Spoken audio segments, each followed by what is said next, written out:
యేసు ప్రభు వారు 3.5 సంవత్సరాల సువార్త చేశారు కదా. సో ఈ 3.5 సంవత్సరాల సువార్తలో బహుశా యేసు ప్రభుకు ఎప్పుడు ఎదురు కాని ఒక సంఘటన ఈ చదివిన వాక్య భాగంలో మనకు కనిపిస్తుంది. ఆయన ఎదుర్కొన్న ఒక కొంచెం మానవ రీతిలో చెప్పాలంటే మనుషులుగా ఇన్సల్ట్ ఫీల్ అయినటువంటి ఒక సంఘటన అన్నమాట యేసు ప్రభు వారు. సో ఈ చదివిన వాక్యంలో 2 రకాల గుంపులు మనకు కనిపిస్తాయి. చదివిన వాక్య భాగంలో 2 గ్రూప్స్ మనకు కనిపిస్తాయి. ఒకటి గదరేనీయుల దేశం, రెండవది గలిలయ. ఈ రెండిటి మధ్య వ్యత్యాసాన్ని ఈరోజు మనం చూద్దాం. ఈ 2 ప్రాంతాల మధ్య వ్యత్యాసాన్ని, the contrast between Gadarenes and Galilee. గదరేనీయులకు గలిలయకు మధ్య వ్యత్యాసం ఈరోజు మన అంశం. సో ఈ రెండిటి మధ్య వ్యత్యాసాన్ని చూడడానికి ముందు ఈ రెండిటికి మధ్యలో కూడా ఒక కీ పర్సన్, ఒక వ్యక్తి ఉన్నాడు. ఒక వ్యక్తి, ఆయన జీవితాన్ని, ఆయన పరిస్థితిని మనము ఆలోచిద్దాం. సో ఈ 2 గుంపులు ఏ విధంగా ప్రవర్తించారు అనేది కూడా మనము నేర్చుకుని, మనకు ఈ వాక్యం ద్వారా దేవుడు ఏదైనా పాఠాన్ని నేర్పిస్తే మనం దాన్ని నేర్చుకుని బలపరచబడదాం. ఈ సన్నివేశానికి ముందు ఈ అధ్యాయంలో 8వ అధ్యాయంలో చూస్తే యేసు ప్రభు వారు కొన్ని అద్భుతాలు చేశాడు. ముందు కొన్ని అద్భుతాలు చేసిన తర్వాత వీరు గలిలయ ప్రాంతంలో ఉన్నారు. దాన్నే ఆ గలిలయ సముద్రం తీరంలో ఉన్నటువంటి ప్రాంతాన్ని గెన్నేసరెతు అని కూడా అంటారు. సో ఆ ప్రాంతంలో ఉండి యేసు ప్రభు ఈ యొక్క మిరకిల్స్ అన్ని చేశాడు. చేసిన తర్వాత శిష్యులతోటి కలిసి గలిలయ అవతల గదరేనీయులు అనేటువంటి ప్రాంతం ఉంటుంది. దానినే గెరాసేనీయులు అని కూడా అంటారు. 2 పేర్లు ఉన్నాయి. సో అది గదరేనీయులు అనే పేరు మత్తయి సువార్తలో మనకు కనిపిస్తుంది. మార్కు, లూకా సువార్తలో గెరాసేనీయులు అనేటువంటి పేరు కనిపిస్తుంది. సో ఈ ప్రాంతానికి వెళ్ళడానికి పయనమయ్యాడు. ఇక్కడ అద్భుతాలు జరిగినాయి. అద్భుతాలు జరిగిన తర్వాత పడవెక్కారు. ఇక్కడి నుంచి ఈ గలిలయ నుంచి గదరేనీయుల ప్రాంతానికి దాదాపు 3 గంటల ప్రయాణం. ఈ గదరేనీయుల దేశాన్ని ప్రస్తుతం కుర్సి అనే పేరు పిలుస్తున్నారు. కుర్సి అంటారు, KURSI. సో ఆ ప్రాంతానికి యేసు ప్రభు వారు ప్రయాణం చేయడం మొదలుపెట్టాడు. 3 గంటల పడవ ప్రయాణం. 3 గంటల పడవ ప్రయాణంలో సముద్రం మధ్యలోనికి వెళ్ళిన తర్వాత తుఫాను వచ్చింది. తుఫాను చెలరేగిన తర్వాత శిష్యులందరూ కూడా భయపడిపోతున్నారు. వారికి బాగా ఇది తెలిసిన పరిస్థితే అయినా సరే ఆ తుఫానుకు భయపడ్డారు. యేసు ప్రభు ఏమో చక్కగా ఆ పడవ చివర ఆ తీరమున ఆయన హాయిగా నిద్రపోతున్నాడు. ఇప్పుడు ఈ శిష్యులు వచ్చి యేసు ప్రభుని లేపుతున్నారు. సార్, గురువుగారు తుఫాను వస్తుంది, పడవ మునిగిపోయే పరిస్థితి వచ్చింది, నీకేమీ చింత లేదా, నువ్వేం భయపడట్లేదా అని చెప్పి లేపారు యేసు ప్రభు. వెంటనే యేసు ప్రభు లేచి ఈ యొక్క గాలిని, తుఫాను అణిచివేసి, ఎక్కడ ఉంది మీ విశ్వాసం? ఇన్ని సంవత్సరాలు మీరు నాతో కలిసి చేశారు కదా, తిరిగారు కదా, మీ విశ్వాసం ఏదని చెప్పి వాళ్ళకి ఒక పాఠాన్ని యేసు ప్రభు నేర్పించాడు. సరే, సముద్రం నిమ్మలం అయిపోయింది. ఇప్పుడు ప్రయాణం అయిపోయి ఒడ్డుకు వచ్చేసారు. ఇప్పుడు గదరేనీయుల దేశానికి వచ్చారు. గెరాసేనీయుల అనేటువంటి ఆ ప్రాంతానికి వచ్చారు. 2 పేర్లు ఒకటే. సో ఆ ప్రాంతానికి వచ్చిన తర్వాత జరిగిన సన్నివేశాన్ని మనం చూద్దాం. ఈ గదరేనీయుల ప్రదేశానికి గలిలయకు ఉన్నటువంటి వ్యత్యాసం, వారి మధ్య ఉన్న డిఫరెన్స్ మనం ఈరోజు ధ్యానిస్తున్నాం. ఇప్పుడు గదరేనే ప్రాంతం కోసం మనము ఆలోచిద్దాం. యేసు ప్రభు ఈ ప్రాంతానికి వచ్చాడు. అక్కడికి వచ్చిన తర్వాత మొట్టమొదటిగా జరిగినది ఏమిటంటే గొప్ప అద్భుతం జరిగింది. గదరేనీయుల ప్రాంతానికి రాగానే యేసు ప్రభు ఒక గొప్ప అద్భుతం జరిగింది. 35వ వచనంలో అది కనిపిస్తుంది. verse 35. జనులు జరిగిన దానిని చూడవెళ్ళి యేసు వద్దకు వచ్చి దెయ్యములు వదిలిపోయిన మనుష్యుడు బట్టలు కట్టుకొని స్వస్థచిత్తుడై యేసు పాదముల యొద్ద కూర్చుండుట చూచి భయపడి. ఇప్పుడు యేసు ప్రభు ఒడ్డుకు రాగానే బహుశా ఈ సముద్ర తీరం ఊరు చివరికి ఉంటాయి కాబట్టి అది అడవి లాంటిది. ఒక వ్యక్తి పరిగెట్టుకుంటూ వచ్చేస్తున్నాడు యేసు ప్రభు దగ్గరికి. యేసు ప్రభు పడవ దిగుతున్నాడు. అతనికి బట్టలు లేవు. అతని పరిస్థితి ఎలా ఉన్నదంటే చైన్స్ ఉంటాయి కదా, ఐరన్ చైన్స్, అలాంటి సంఖ్యలతోటి కాళ్ళు చేతులు కట్టేసి బంధించబడి ఉంటున్నాడు. అయినా సరే అతను వాటిని తెంపుకుని పరిగెత్తుకుంటూ వెళ్ళిపోతున్నాడు అన్నమాట.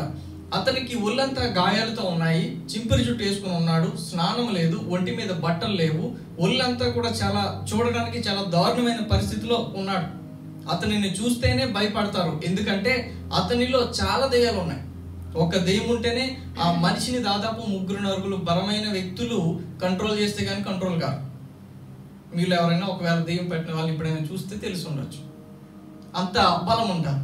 అలాంటిది కొంత సమూహం వాడిలో ఉన్నాయి. అందుకే వాడి పేరు యేసుప్రభు అడిగినప్పుడు నా పేరు సేన, చాలా మంది మేము అని చెప్తారు. ఇన్ని దెయ్యాలు పట్టి ఉన్నటువంటి వ్యక్తి పరిగెత్తుకుంటూ యేసు ప్రభు దగ్గరకు వచ్చి, సర్వోన్నతుడైన యేసు, నువ్వు దేవుని కుమారుడవు, నీవు పరిశుద్ధుడవు, నువ్వెవరో మాకు తెలుసు, నాతో నీకేం పని, ఈ ప్రాంతానికి ఎందుకు వచ్చావు, నువ్వు దయచేసి వెళ్ళిపో అని చెప్పి యేసు ప్రభు కాళ్ళ మీద పడిపోయాడు. ఇప్పుడు యేసు ప్రభు అతని పరిస్థితి చూసి ఆయన జాలి పడ్డాడు. ఎందుకో తెలుసా? ఆయన తన కుటుంబానికి దూరం అయిపోయాడు, తన ఊరికి దూరం అయిపోయాడు, తన బంధుమిత్రులందరికీ దూరం అయిపోయాడు. ఎన్ని సంవత్సరాల నుంచి ఈ దెయ్యాలు ఆయనను పట్టి ఉన్నాయో తెలియదు. ఊర్లో అతనిని సంఖ్యలు వేసి ఇంటి దగ్గర కట్టేస్తే అవి తెంపుకుని పారిపోయి అడవిలోకి వచ్చేసాడు. అడవి ఆ దారిలో నుంచి ఎవరు వెళ్ళినా సరే బహుశా భయపెడుతూ వారిని గాయపరుస్తూ కూడా ఉండొచ్చు. అతనిని పట్టుకోవడం ఎవరి వల్ల కావట్లేదు. ఊరంతా కూడా భయపడిపోయి బహుశా ఈ ప్రాంతానికి రావడానికి కూడా భయపడి ఉండొచ్చు. అలాంటి దారుణమైనటువంటి వ్యక్తి. ఆయనను చూసి ప్రతి ఒక్కరు కూడా భయపడుతున్నారు. బట్టలు లేవు, గాయాలతో ఉన్నాడు, చింపిరి చుట్టేసుకుని భయంకరమైన స్థితిలో ఉన్నటువంటి వ్యక్తిని యేసు ప్రభు చూసి జాలిపడ్డాడు. జాలిపడి నీ పేరేంటి అని అడిగాడు. నా పేరు సేన, చాలా మంది సమూహం, మేము కొంత సమూహము దెయ్యాలందరం కూడా ఈ వీడిలోనికి దూరిపోయాం అని చెప్తే యేసు ప్రభు వాడిని గద్దించారు. ఆ దెయ్యాలు, మీరు ఇతనిని విడిచిపెట్టి మీరు వెళ్ళిపోండి అని చెప్తే ఇప్పుడు దెయ్యాలు యేసు ప్రభుకు ఒక రిక్వెస్ట్ చేసుకున్నాయి. దయచేసి మమ్ములను పాతాళానికి మాత్రం పంపించేయొద్దు, నీకు అంతకే అవసరమైతే ఆ పక్కన పందులు ఉన్నాయి కదా, ఆ పందుల్లోనికి మమ్మల్ని పంపించే అని చెప్పి యేసు ప్రభుని రిక్వెస్ట్ చేసుకున్నాయి. ఇక్కడ ఈ దెయ్యాలు యేసు ప్రభుని సర్వోన్నతుడైన దేవుని కుమారుడా, నీవు దేవుడివి అని చెప్పి యేసు ప్రభుని గుర్తించాయి. మనుషులు గుర్తించలేదు కానీ యేసు ప్రభుని దెయ్యాలు గుర్తించాయి. ఇది నిజంగా దెయ్యాలు అలాగా గుర్తించగలవా అంటే ఖచ్చితంగా గుర్తిస్తాయి. ఇది మనకి బైబిల్లో నుంచి ఒక మంచి ఎగ్జాంపుల్. ఇంకా నా కళ్ళతోటి చూసిన ఒక సన్నివేశాన్ని కూడా చెప్తాను. నేను చిన్నప్పుడు మా నాన్నగారు ఈస్ట్ గోదావరిలో అమలాపురం దగ్గర అల్లవారం అనే ఒక మండలం ఉంటుంది. అక్కడ దగ్గరలో గోడిలంక అని ఒక గ్రామం ఉండేది. అక్కడ 5 సంవత్సరాలు సేవ చేశారు. అక్కడ ఒకసారి మా చర్చ్ బిలీవర్ ఒక ఆవిడ ఇంటి దగ్గర ప్రార్థన పెట్టుకున్నారు. ఒక ఫ్యామిలీ, పల్లెటూరు కదా, రాత్రులు ప్రార్థనలు పెట్టుకుంటారు, వీధుల్లోనే పెట్టుకుంటారు, రోడ్డు మీద మొత్తం బ్లాక్ చేసుకుని. సో రాత్రి 11-12 అవుతుంది ప్రేయర్ అయ్యేటప్పటికి. సో అప్పుడు ప్రార్థన స్టార్ట్ అవుతుంది, మొత్తం అన్ని సెట్ చేస్తున్నాం. ఆ ఇంటి ఓనర్ ప్రార్థన ఎవరైతే పెట్టుకుంటున్నారో ఆయన ఎలక్ట్రీషియన్, పవర్ కనెక్షన్ అంతా ఇచ్చాడు, అంతా కరెక్ట్గా ఉంది కానీ పవర్ రావట్లేదు. ఈ లోపల మేము వెళ్ళేటప్పటికి మా డాడీ ఊర్లోకి ఎంటర్ అయ్యేటప్పటికి ఆవిడ, ఈ భర్త ఎవడైతే ఉన్నారో ఈ ఓనర్ వాళ్ళ వైఫ్, ఆవిడ ఇంట్లో నుంచి అరుస్తుంది, ఓ దానియేలు, ఓ నువ్వు దేవజనుడివి, నువ్వు ఇక్కడికి ఎందుకు వచ్చావు, నన్ను ఇక్కడి నుంచి పంపించేద్దామని నువ్వు ఇక్కడికి వచ్చావా అని అరుస్తుంది అన్నాడు. మేము ఇంటికి వెళ్ళిన తర్వాత వాళ్ళు పిలిచి ఇలా ఉందండి మా ఆవిడ పరిస్థితి, రండి ప్రార్థన చేయండి అంటే అప్పుడు నేను కూడా వెళ్ళాను, డాడీ నేను వెళ్ళి ప్రేయర్ చేశాము, నార్మల్ అయిపోయింది. ఆవిడకి పట్టింది సాధారణది ఏం కాదు, ఒక శక్తి, పేరు చెప్పను కానీ ఒక దేవతగా కొంతమంది పోలుస్తారు చాలా మంది, అలాంటి ఒక శక్తి. సో వదిలేసింది, వెళ్ళిపోయింది. తర్వాత ప్రేయర్ జరుగుతుంది. ప్రేయర్ ఎండింగ్ వచ్చేసేటప్పటికి ఆవిడ ఫేస్ మారిపోయింది, మాట అక్కడే కూర్చొని ఉన్నది, కళ్ళు ఎర్రగా అయిపోయి ఊగిపోతుంది, ప్రార్థన జరుగుతుంది. ఇంకా లాస్ట్లో ఇంకా కొంతమంది విశ్వాసులు మిగిలిన వాళ్ళంతా కూడా ప్రార్థన చేశారు, చేతులు ఒకరొకరు పట్టుకుని. అప్పుడు బయటకు వచ్చింది. మరొకసారి ఇలాంటి కొన్ని సన్నివేశాలు చూసామన్నమాట. అంటే మీరు దైవజనులు, మీరు దేవుని దాసులు, దేవునికి మేము భయపడతాం అనేది స్వయంగా నా కళ్ళారా నేనే విన్నాను. సో దెయ్యాలు కూడా దేవునికి భయపడతాయి అనడానికి ఇది ఒక చిన్న రుజువు. చాలా వరకు మీరు కూడా చూసి ఉండొచ్చు.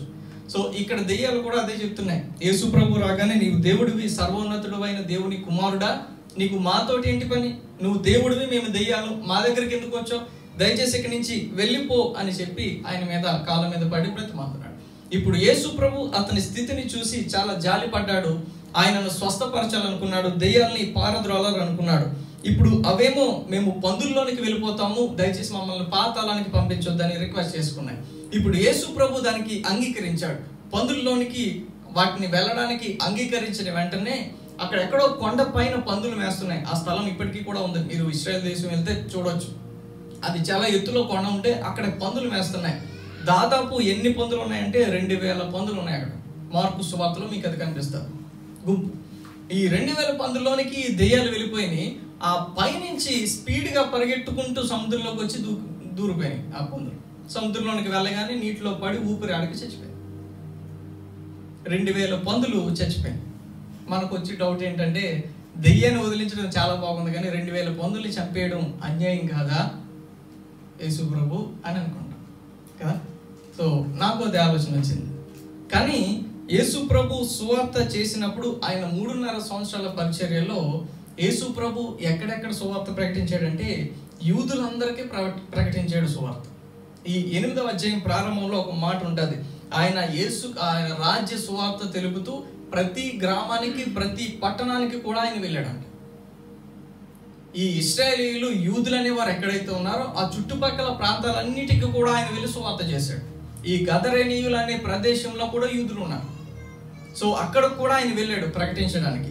ఇప్పుడు అక్కడికి వెళ్ళిన తర్వాత యేసు ప్రభు పందుల్లోనికి ఎందుకు వాటిని పంపించాడు, అవి చచ్చిపోయినాయి కదా అని అనుకుంటే, ధర్మశాస్త్రం ప్రకారము ఇశ్రాయేలీయులకు పందులు హేయమైనవి. కనీసం దానిని ముట్టుకోకూడదు, దాని మాంసం తినకూడదు, దానిని మేపనకూడదు. కుక్క కూడా అంతే, అవి హేయమైనవి ఇశ్రాయేలీయులకు. దాన్ని తినకూడదు, దాన్ని ముట్టుకోకూడదు. అలాంటిది ఇక్కడ ఉన్నటువంటి యూదులు ఏం చేస్తున్నారంటే అదే పందులతోటి బిజినెస్ చేస్తున్నారు. వారు వాటిని మేపుతున్నారు. అదేమో ధర్మశాస్త్రానికి విరుద్ధమైన పని, ధర్మశాస్త్రానికి వ్యతిరేకమైన పనులు వాళ్ళు చేస్తున్నారు. కాబట్టి యేసు ప్రభు వాటిలోనికి వెళ్ళడానికి బహుశా అనుమతించి ఉండొచ్చు. సో ఇప్పుడు పందులు చనిపోయినాయి. ఇప్పుడు ఈ యొక్క వ్యక్తి స్వస్థత పొందాడు, సాధారణ మనిషి అయ్యాడు. అతనికి గొప్ప విడుదల దేవుడు ఇచ్చాడు. ఇన్ని సంవత్సరాల నుంచి ఏ వ్యక్తి కూడా చేయలేని ఒక గొప్ప కార్యాన్ని యేసు ప్రభు చేశాడు. యేసు ప్రభు గదరేనీయుల ప్రదేశానికి రాగానే ఇమ్మీడియట్ గా జరిగిన ఒక గొప్ప అద్భుతం, ఈ దెయ్యాలు పట్టిన వ్యక్తిని విడుదల చేశాడు. ఈ యొక్క దెయ్యాలు అతనిని వదిలేసి పారిపోయినాయి. ఇప్పుడు అతను సాధారణ మనిషి అయ్యాడు. ఇది మొదటి విషయం అక్కడ జరిగింది. రెండవ విషయం ఏం జరిగిందో తెలుసా? 37-38 వచనాల్లో మనకు కనిపిస్తారు. Verse 37 and 38. గెరసెనీయుల ప్రాంతంలో నుండి జనులందరూ బహు భయక్రాంతులైరి గనుక తమ్మును విడిచిపోమని ఆయనను వేడుకొనిరి. ఆయన దోణి ఎక్కి తిరిగి వెలుచుండగా దెయ్యములు వదిలిపోయిన మనుష్యుడు ఆయనతో కూడా తను ఉండనిమ్మని ఆయనను వేడుకొని, జనసమూహం వచ్చి వెళ్ళిపోమని యేసు ప్రభుని బ్రతిమాలుకున్నారు. రెండవ విషయం, రాగానే ఒక గొప్ప అద్భుతం చేశాడు యేసు ప్రభు. ఇప్పుడు జనసమూహం వచ్చి ఆయనను వెళ్ళిపోమని బ్రతిమాలుకుంటున్నాడు. ఇప్పుడు ఆ యొక్క వ్యక్తి స్వస్థపరచబడ్డాడు, సాధారణ మనిషి అయ్యాడు. ఈ పందులు ఎవరైతే మేపుకుంటున్నారో వీరు ఊర్లోకి వెళ్ళి మొత్తం ఊరందరికీ చెప్పేశారు. ఆ ఊర్లో చుట్టుపక్కల ఉన్న వాళ్ళంతా కూడా వచ్చారు. బహుశా అందులో ఆ పందులు యజమానులు కూడా ఉంటారు. వాళ్ళంతా కూడా వచ్చారు. వీరంతా కూడా పరిగెత్తుకుంటూ వచ్చేసి ఒక అద్భుతాన్ని చూస్తున్నారు. అక్కడ ఎన్నో సంవత్సరాల నుంచి బట్టలు లేకుండా దెయ్యాలు పట్టి అందరినీ పీడిస్తూ అందరినీ భయపెడుతున్న వ్యక్తి ఈ రోజున పూర్తిగా స్వస్థపరచబడ్డాడు. మంచిగా బట్టలు వేసుకున్నాడు, ఇప్పుడు మాట్లాడుతున్నాడు, తన ఊర్లో వారిని గుర్తుపట్టాడు, తన కుటుంబాన్ని గుర్తుపట్టాడు. వారందరితో కూడా మాట్లాడుతూ ఉంటే ఊరి జనం అంతా కూడా చూసి షాక్ అయ్యారు. ఏం జరిగిందని అడిగితే ఈ చూస్తున్న వారు మొత్తం అంతా కూడా చెప్తున్నారు, ఏమీ లేదు, ఆయన దేవుడు, ఆయన ఎలా వచ్చాడు, ఆయనను ఈ యొక్క దెయ్యాల్ని పంపించేశాడు, ఈయనను స్వస్థపరిచాడు అని చెప్పి యేసు ప్రభు కోసం అందరూ కూడా చెప్తే ఈ ఊరి జనం అందరూ కూడా షాక్ అయ్యి యేసు ప్రభు దగ్గరకు వచ్చారు. ఈ లోపల ఇంకొక విషయం కూడా తెలిసింది. ఏమిటంటే 2000 పందులు చచ్చిపోయినాయి, ఈ దెయ్యాలు అందులోనికి ఈ యేసు ప్రభు పంపించేశాడు అని చెప్పారు. ఇప్పుడు యేసు ప్రభు దగ్గర ఊరి జనం అంతా కూడా వచ్చారు. బహుశా మోకాళ్ళు వేసి యేసు ప్రభు ముందు మోకరించి ఆయనకు ఎదురుకుండా ఈ మాటలు చెప్తున్నారు. ఏం చెప్తున్నారంటే, సార్ మీరు చాలా గొప్పవారు, మీరు పరిశుద్ధుడివి, నీవు దేవుడివి. ఈ దెయ్యాలు మేము ఎన్నో సంవత్సరాల నుంచి ఇతనిని విడిపించాలని మేము ప్రయత్నించాం కానీ ఏమీ జరగలేదు. కానీ మీ వల్ల జరిగిందంటే మీరు చాలా గొప్పవారేమో, మీరు చాలా అద్భుతాలు చేసే వ్యక్తి, మీకు చాలా పవర్స్ ఉన్నాయి, మీరు సాధారణ వ్యక్తి కాదు అని మాకు అర్థమవుతుంది. నీవు పవిత్రుడవు, నీవు పరిశుద్ధుడవు కానీ అని చెప్పి ఆయన కాళ్ళు పట్టుకొని దయచేసి ఈ ప్రాంతాన్ని విడిచి నువ్వు వెళ్ళిపో. ఎందుకో తెలుసా? వారికి ఒక వ్యక్తి మార్పు చెందాడు, ఒక వ్యక్తి రక్షణ పొందాడు, ఒక వ్యక్తి సాధారణ మనిషి అయ్యాడు అనే సంతోషం కంటే మా పందులు చచ్చిపోయాయి అనేటువంటి బాధ వారిలో ఉంది. వారి ఆత్మీయ అవసరత వాళ్ళు గుర్తించలేదు. ఇంత గొప్ప అద్భుతాన్ని చేశాడు, ఒక మనిషిని మనం మరలా తిరిగి పొందుకున్నాము, అతను ఇంత గొప్పగా స్వస్థపరచబడ్డాడంటే ఈయన ఎవరో చాలా గొప్పవాడు అని చెప్పి కనీసం ఊర్లోనికి కూడా ఆహ్వానించకుండా అదే స్థలంలో నుంచి ఆయన కాళ్ళు పట్టుకొని బ్రతిమాలుకున్నారు యేసు ప్రభుని. దయచేసి మా ఊర్లోకి నువ్వు రావద్దు, ఇక నుంచి వెళ్ళిపో. దెయ్యాలు గుర్తించిన యేసు ప్రభుని నీవు దేవుడవు అని చెప్పి. కానీ ఈ మనుషులు మాత్రం గుర్తుపట్టలేకపోయారు యేసు ప్రభుని. ఎందుకు తెలుసా? వారికి రక్షించబడిన మనిషి కన్నా పోయిన పందులే వారికి ముఖ్యం. నువ్వు చాలా పవిత్రుడివి, నీవు చాలా పరిశుద్ధుడివి, నువ్వు చాలా గొప్పవాడివి, కానీ మాకు మా పందులే కావాలి, మాకు మా పాప బంధకాలే కావాలి, మాకు మా పాత జీవితమే కావాలి, నీవు మాకు అవసరం లేదు, దయచేసి నువ్వు వెళ్ళిపో. నేటి రోజుల్లో చాలా ఊర్లలో కూడా ఇలాంటి పరిస్థితి ఇప్పుడు కనిపిస్తూ ఉన్నారు. నేను చూశాను వైజాగ్లో అనకాపల్లి దగ్గర ఒక విలేజ్లో బయట బోర్డు, విలేజ్ ఎంట్రన్స్లో క్రైస్తవ మత ప్రచారకులు లోపలికి అనుమతి లేదు మా ఊరి గ్రామంలోనికి. కాకినాడ దగ్గర ఒక ఊర్లో ఒక పల్లెటూరు బస్సులో వెళ్తుంటే అక్కడ ఒక గ్రామం ఒక ఎంట్రన్స్లో ఒక బోర్డు, క్రైస్తవులు ఎవరైనా ఈ ఊర్లోనికి ప్రవేశించాలంటే గ్రామ పెద్దల అనుమతి కావాలి. ఎందుకో తెలుసా? మేము పాపులు, మేము వెధవలమే, మేము పనికిమాలిన వారమే, కానీ మాకు ఇదే కావాలి, మాకు మీ దేవుడు వద్దు, మాకు యేసు ప్రభు వద్దు, మాకు యేసు ప్రభు ఇచ్చే రక్షణ మాకు అనవసరం. మొహం మీదే చెప్పేస్తున్నారు. యేసు ప్రభువుని ప్రకటించి మనం ఏమీ చేసేయకపోయినా సరే మాకు దేవుడు వద్దు అని చెప్పి మూర్ఖంగా ప్రవర్తిస్తున్న వారు ఈ రోజులో చాలా మంది. విలేజెస్ బయట బోర్డులు పెట్టేస్తారు, లేదంటే ఏదేదో చేస్తూ ఉంటారు. ఇక్కడ కూడా వీరి పరిస్థితి ఇలాగా ఉంది. మాకు నువ్వు వద్దు, మాకు మా పందులే కావాలి. నువ్వు గొప్పవాడవే కావచ్చు, నీవు పరిశుద్ధుడవే కావచ్చు, కానీ దయచేసి ఈ ప్రాంతాన్ని విడిచి వెళ్ళిపో అని చెప్పి యేసు ప్రభుని పంపించేశారు. ఇప్పుడు ఈ దెయ్యం పట్టిన వ్యక్తి యేసు ప్రభు తిరిగి పడవలో ఎక్కి బయలుదేరిపోతుంటే అయ్యా అయ్యా అని చెప్పి కూడా వచ్చి, నేను కూడా నీతో వస్తాను, నన్ను కూడా తీసుకెళ్ళిపో. ఎందుకో తెలుసా? నిన్నే యాక్సెప్ట్ చేయలేని ప్రజలు నన్ను ఎక్కడ యాక్సెప్ట్ చేస్తారు? ఇక్కడ నేను స్వస్థపరచబడ్డాను అనే ఆనందం వారిలో లేదు, కానీ చచ్చిపోయిన పందులు వారికి కావాలి, ఆ బిజినెస్ వారికి కావాలి, వారి పాత జీవితమే వారికి కావాలి. నన్ను వీరు ఇక్కడ యాక్సెప్ట్ చేయరు, దయచేసి నన్ను కూడా నీతో తీసుకుని వెళ్ళిపో అని చెప్పి రిక్వెస్ట్ చేస్తే యేసు ప్రభు చెప్తున్నాడు, లేదు, నువ్వు ఇక్కడే ఉండాలి. నువ్వు నా ద్వారా ఏమైతే కార్యాలు పొందుకున్నావో, ఏవైతే నీవు ఆ స్వస్థత పొందుకున్నావో అది వెళ్ళి ఊరంతా ప్రకటించు అని చెప్పాడు. ఎందుకో తెలుసా? యేసు ప్రభు పని అక్కడితో అయిపోయింది. యేసు ప్రభు అక్కడ ఉండి సువార్త చేయాల్సిన అవసరం లేదు. ఎందుకో తెలుసా? ఒక ఎవాంజలిస్ట్ ని తయారు చేస్తాడు యేసు ప్రభు. ఇప్పుడు ఈ వ్యక్తి వెళ్ళి ఆ ఊరు దెక్కపొల్లి అనేటువంటి ప్రాంతం అంతా కూడా సువార్త చేశాడు. నేను ఒకప్పుడు దెయ్యాలు పట్టిన వ్యక్తిని, ఇప్పుడు రక్షించబడ్డాను, దేవుడు నన్ను స్వస్థపరిచాడని ఊరందరికీ వెళ్ళి సువార్త చేశాడు. నాతో నీకేమి పని అని చెప్పిన వ్యక్తి, నేను కూడా నీతో వస్తాను అని సిద్ధపడ్డాడు యేసు ప్రభుతో. ఇది దేవుడు చేసిన ఒక గొప్ప అద్భుతం. ఈ గదరేనీయుల ప్రదేశంలో వెళ్ళగానే ఆయన ఒక అద్భుతాన్ని చేశాడు. అద్భుతాన్ని చూసిన జనసమూహం ఏం చేశారో తెలుసా? నీవు ఊరు వదిలి వెళ్ళిపో అని చెప్పి పంపించేశారు. యేసు ప్రభుని అంగీకరించలేదు, తమ ఆత్మీయ అవసరతను వారు గుర్తించలేదు, యేసయ్యను దేవుడిగా వారు గుర్తించలేదు, వారి యొక్క పాప పరిస్థితిని వారు గుర్తించుకోలేదు. కానీ మా యొక్క పాత స్థితే మాకు కావాలి, మా పందులే మాకు కావాలి, మా యొక్క బంధకాలన్నీ కూడా మాకు కావాలి అని చెప్పి వారు కనీసం యేసు క్రీస్తుని ఊర్లోనికి ఆహ్వానించలేదు, పంపించేశారు. ఇది గదరేనీయుల ప్రదేశంలో జరిగిన సంఘటన. ఇప్పుడు యేసు ప్రభు పడవెక్కి మరలా 3 గంటల ప్రయాణం చేసి తిరిగి తన స్వస్థలానికి బయలుదేరాడు. ఇటువైపు గలిలయ ప్రాంతం ఉంది. ఇప్పుడు యేసు ప్రభు గలిలయ ప్రాంతానికి వస్తున్నాడు. సాధారణ వ్యక్తిగా, ఒక మనిషిగా ఆయనలో కూడా బాధ కలిగి ఉండొచ్చు.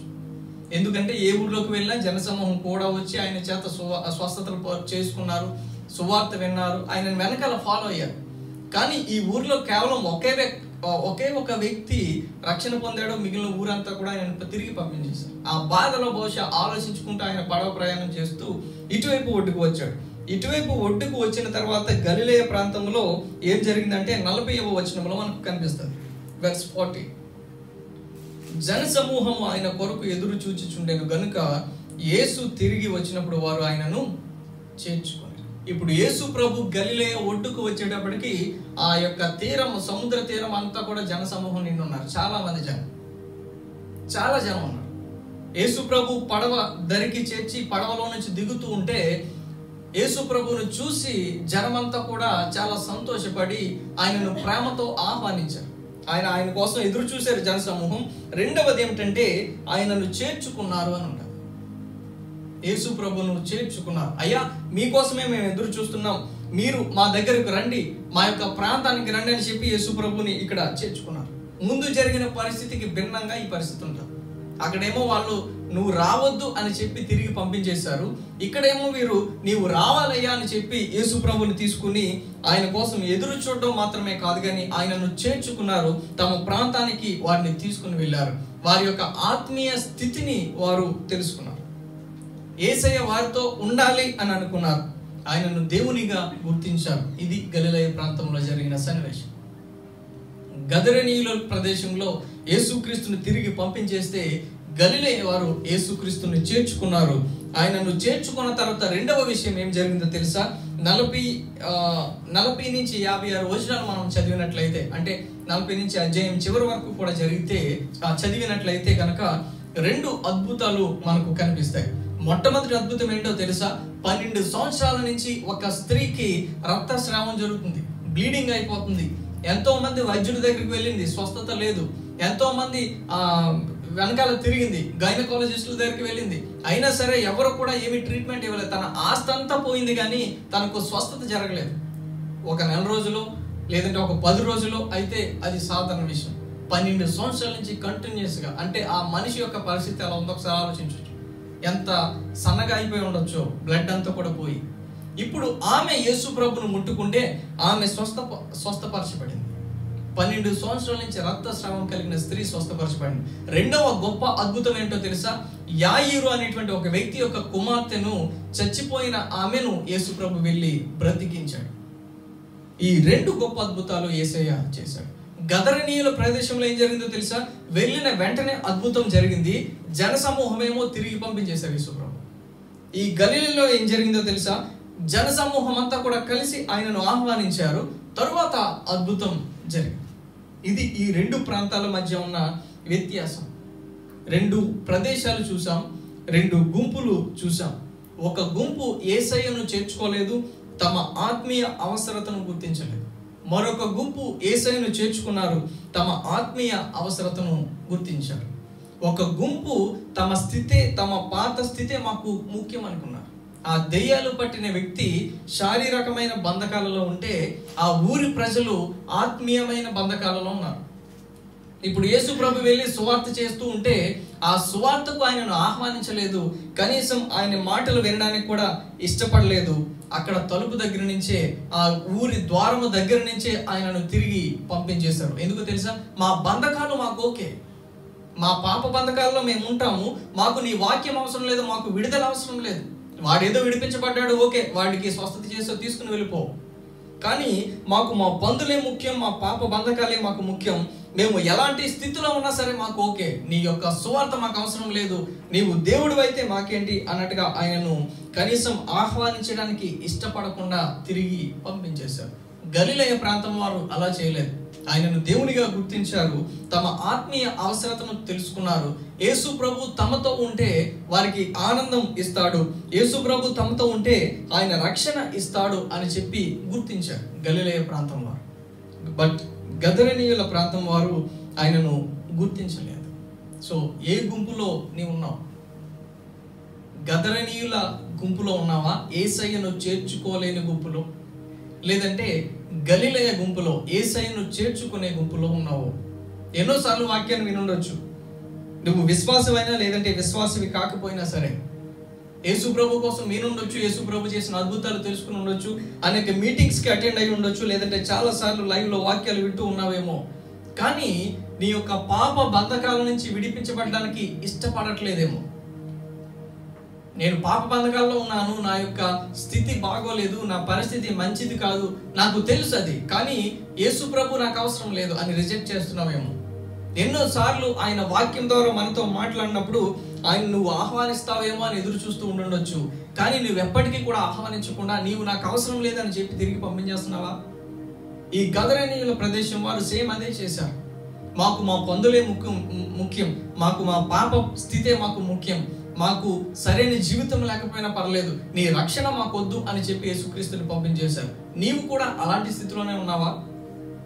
నాకు నా పాప స్థితి నాకు ఓకే, నేను ఈ పాప బంధకాల్లో నేను చాలా సంతోషంగా ఉండగలుగుతున్నాను, నాకు నువ్వు ఇచ్చే రక్షణ అవసరం లేదు, నువ్వు ఇచ్చే నాకు పరలోకం అవసరం లేదు, నాకు ఆత్మీయ అవసరత లేదు, నేను విశ్వాసని కాకపోయినా నా పరిస్థితి ఇంతే, నేను వీటిని విడిచిపెట్టుకోవడానికి ఇష్టం లేదు అని చెప్పి యేసుక్రీస్తు ఎన్నిసార్లు నీతో మాట్లాడుతున్నా సరే ఆయనను ఆహ్వానించకుండా ఉన్నావేమో. కానీ యేసయ్య అలాంటి వాడు తెలుసా, నువ్వు ఎప్పుడైనా ఆహ్వానిస్తావేమో అని చెప్పి ఆ తలుపు దగ్గర ఎదురు చూస్తూ ఉంటాడంట. నువ్వు ఎప్పటికైనా నీ హృదయమైన తలుపును తీస్తావేమో అని చెప్పి యేసు ప్రభు ఎదురు చూస్తూ ఉంటాడు. నీ ఆత్మీయ అవసరతను గుర్తించు. గలిలయ ప్రాంతం వారు యేసుక్రీస్తును ఆహ్వానించారు, దేవుడు వారి మధ్యన అనేక అద్భుతాలు చేశాడు. గదరేనీయుల ప్రాంతం వారు యేసుక్రీస్తుని ఆహ్వానించలేదు, అయినా సరే యేసుక్రీస్తు అక్కడ అద్భుతం చేసి వారికి సువార్త వదిలి వచ్చాడు. ఎలాంటి స్థితిలో ఉన్నామో, ఏ గుంపుకు చెందుతావని ఒకసారి ఆలోచించుకో. యేసుక్రీస్తుని ఆహ్వానించుకునే గుంపులో ఉన్నావా, లేదంటే యేసుక్రీస్తుని పంపించేసే, లేదంటే యేసుక్రీస్తుకి ఆహ్వానం ఇవ్వలేనటువంటి గుంపులో ఉన్నావా? నీ రక్షణ నాకొద్దు, నా పాప స్థితి నాకు చాలా ముఖ్యం, నేను దీన్ని విడిచిపెట్టలేను, నేను ఇదే స్థితిలో ఉండాలని అనుకుంటున్నాను అనేటువంటి స్థితిలో ఉంటే కనుక ఒకసారి ఆలోచించు. ఎందుకో తెలుసా, యేసు ప్రభు నీ హృదయం అనే ద్వారం దగ్గర ఆయన ఎదురు చూస్తూ ఉన్నాడు.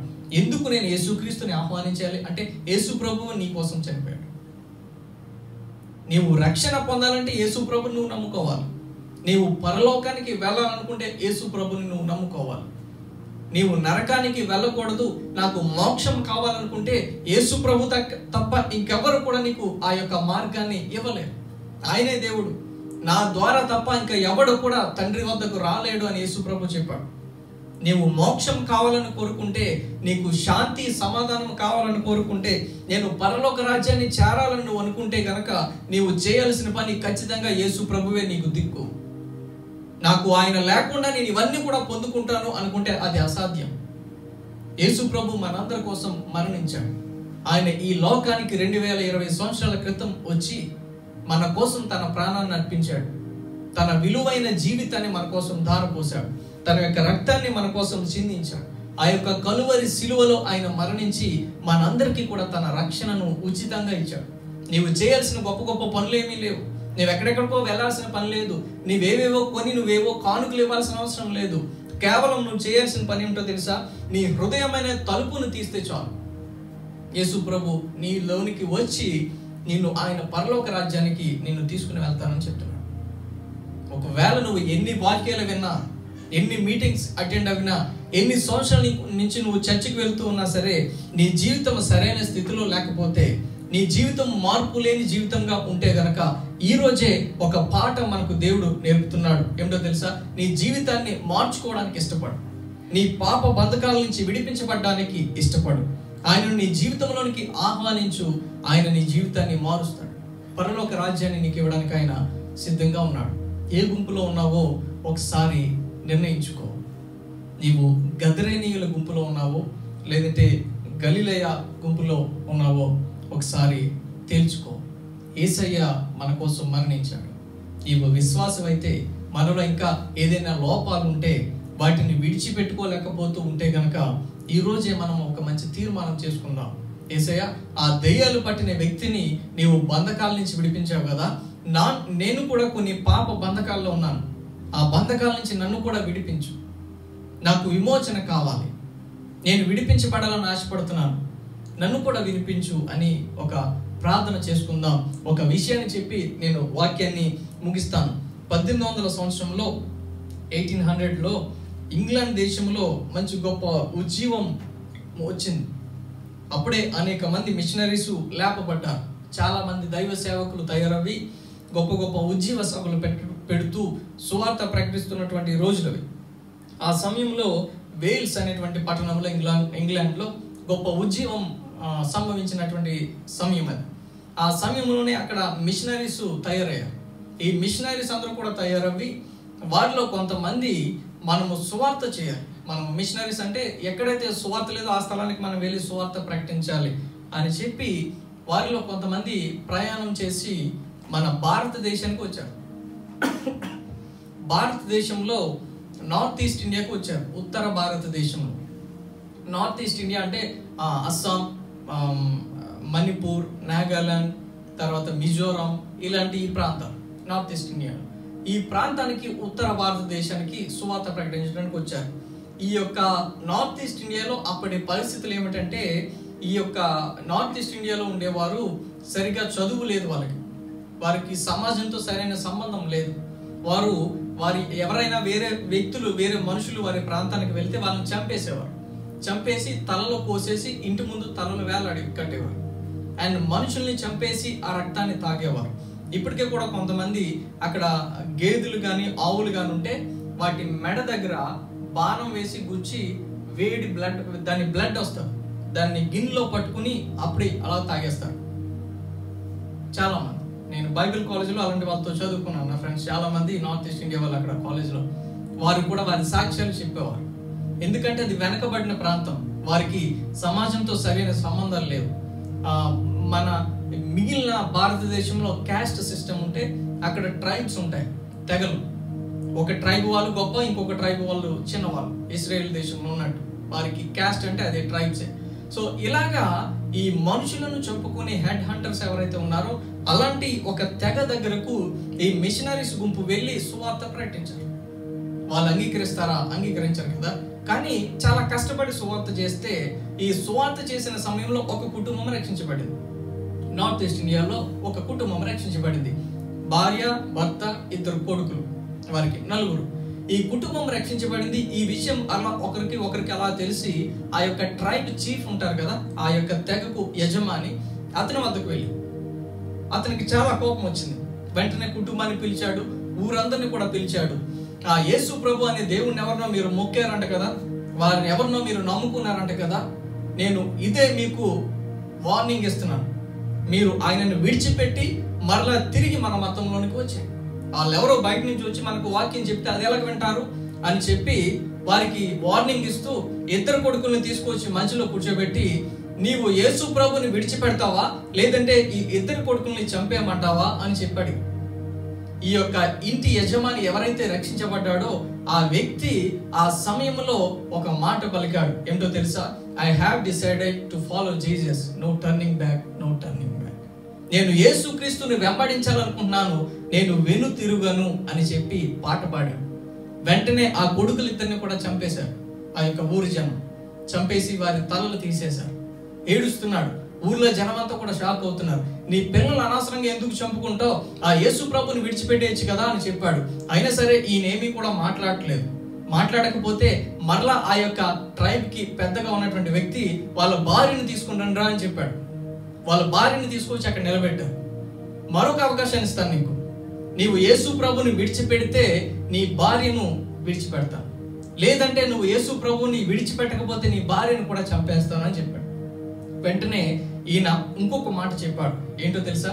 దో none go with me still I will follow, no turning back, no turning back అని చెప్పాడు. నాతో ఎవరు రాకపోయినా సరే నేను యేసు ప్రభుని వెంబడిస్తాను, నేను వెనుతిరుగను అని చెప్పాడు. ఆ మాట అతని నోటి నుంచి రాగానే ఇమ్మీడియట్ గా అతని భార్యను కూడా చంపేశారు. ఆమె తల తీసి ఆమెను నరికేసి చంపేశారు. 2 కొడుకులు పోయారు, భార్య కూడా చచ్చిపోయింది. ఇప్పుడు అందరూ కూడా ఇతన్ని ద్వేషిస్తున్నారు, తిడుతున్నారు ఊర్లో వాళ్ళంతా కూడా. ఇప్పుడు ఈ ఊరు పెద్ద మరొక మాట చెప్పాడు.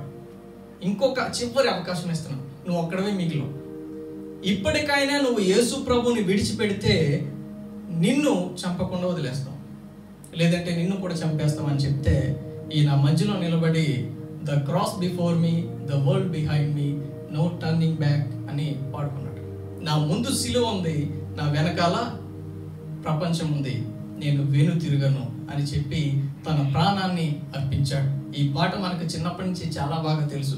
ఈ పాట రాసింది ఆ వ్యక్తే, మన ఇండియా వ్యక్తే ఆ పాటను రాశాడు. ఆ సన్నివేశంలో ఆ పాట రాసుకున్నాడు. ఆయన చనిపోయిన వెంటనే ఈ గ్రామ పెద్ద ఉన్నాడు కదా, ఆయన కోసం ఈ కుటుంబం అంతా కూడా చచ్చిపోయారు. పిల్లలను కూడా పోగొట్టుకున్నాడు, భార్యను కూడా పోగొట్టుకున్నాడు, కనీసం తన ప్రాణాన్ని కూడా నిలుపుకోలేకపోయాడు. ఏముంది అతనిలో, ఏంటి ఆ గొప్పతనం అని చెప్పి ఆలోచించి ఆ రోజే యేసుక్రీస్తును ఆ యొక్క ఊరి పెద్ద అంగీకరించాడు. ఒక కుటుంబం యొక్క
సమర్పించి వేడుకుంటున్నాను తండ్రి.